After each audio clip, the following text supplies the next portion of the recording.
Hey, my beautiful bitches, it's me, Fiona St. James, and welcome to another episode of Fiona's Coffee Talks.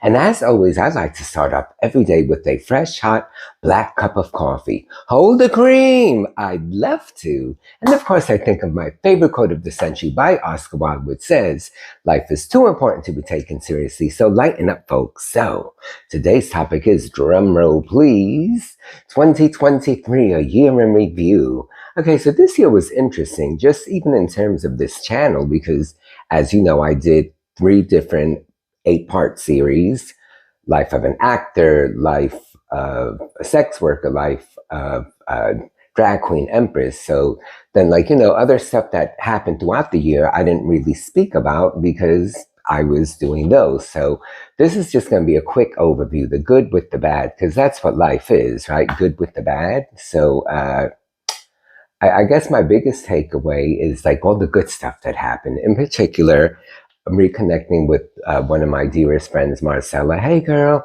And she's the one who got me into doing all of these shorts and TikTok videos and all of that. So I haven't mentioned this, I don't know, so much in the other videos, but I post now every day. So, sort of like a social influencer and 7 days a week. I know the algorithm, so I'm posting, Facebook Reels, Instagram Reels, YouTube Shorts. So make sure when you're on my channel page, click on Shorts and see my little vignettes that I post every day. And that actually has been a bit of a saving grace because, especially because one of the bad things that happened was that there was the writer's strike, which then led to the actor's strike. So there's been a good 6-7 months where there's been no work, there's no productions happening. That finally just ended, and production started a week or so ago. I've yet to go on set because I was I'm going to wait till January. You already have something booked for the first week of January, so that's good. So even though that was technically a bad thing, the strike happening, I'm going to keep it real. But for me, I was sort of at the point where I just kind of wanted a little break anyway. Initially I was oh, I don't mind, because I was busy doing other stuff, and I still get my massage clients, so that's good. The better part with that is that I'm a little pickier these days. So, excuse me, even though the business is there, gone are there days where I remember, I've been doing this for God, almost 40 years, and way back when I would never ever say no. And these days it's girl, if I'm not in the mood, or frankly, if I'm busy, or if I'm tired or whatever, or, particularly if you're busy, because I do a lot. So then a lot of times I don't have time to do it. And whereas in the past, if I ever had to miss out on a client, I would freak out, or not freak out, but be upset. Now I'm no big deal. So that's been the good too, because I have noticed, this year, that my perception of things is better, how I view things. So instead of beating myself up or being upset that I am missing out on the work, now I'm it's no big deal, because it's going to happen when it's supposed to happen. So, I always remind myself that, everything happens for a reason, and things happen the way they're supposed to. So then if you live your life that way, then nothing is bad, really. Now, I will say that as I get older, I find it a little more difficult to hold on to that belief, because then you kind of feel life, can you at least use lubricant? Because, shit happens, and, and then sometimes you're well, if this is supposed to happen, what am I supposed to get out of it? And then I've noticed also that I have become a little more, I react differently to things, I guess less tolerance for things. So then, and not even that I'm snapping, but reactionary, I guess, if that's the word, where whereas before things would roll off me faster or easier, or not get to me as much. It does a little more. I mean, I eventually still, get over it rather quickly, but so sometimes, I don't think about things too much, and I immediately will just respond. And so that part is kind of I'm aware of that. So I want to apologize to anyone out there if I've been ever snappy, or if you've been at the receiving end of where I've been that way because, life can be overwhelming. You have all this shit happening, and, I still take care of my elderly parents. That's a lot. That can be a bit overwhelming, but I'm grateful that they're alive and doing well and stable. And I'm glad that I can be there for them. And it's something that I want to do.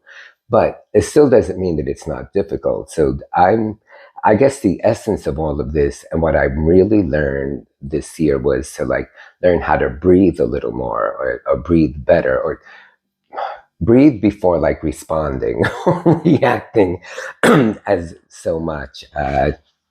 So that part of it is good. And yeah, like, I had COVID for a second time. That was kind of a pain in the butt.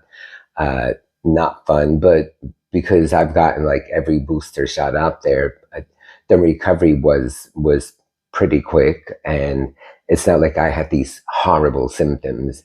And then death also, like a dear friend of mine, someone who was very dear to me, died in his sleep, and that like traumatized me a bit. So that threw me for a while. And I've noticed also as I get older, and certain like movies or things that I watch that bring out certain emotions in me, where I've become more emotional in that regard, and which I think is good, because like, I think my whole life I've always been good with like not necessarily hiding my feelings, but if something bad happens, yeah, you get emotional, you cry, but I'm quick to cry for like 2 seconds, and I'm like, okay, nothing I could do about it.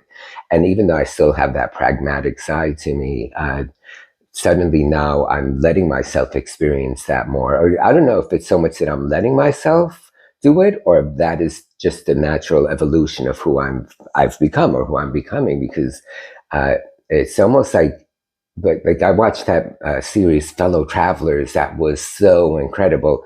I even was able to go to a premiere of one of the episodes. I don't know if you guys saw it.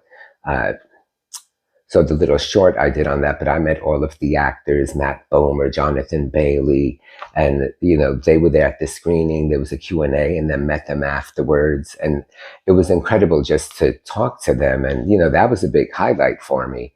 But then in watching that series, like I related to so much of what happened, and oh my God, it upset me in a good way, but I cried for like hours and that never used to happen. So I'm happy about that I'm able to like, be more in touch with letting myself experience the feelings that I'm having. So that's been a little bit of my own epiphany and self-growth, I guess. So anywho, that's my story. I'm sticking to it. I want to look at my little paper and make sure I didn't leave anything out. Yeah, reading glasses. I'm an old bitch, I admit it.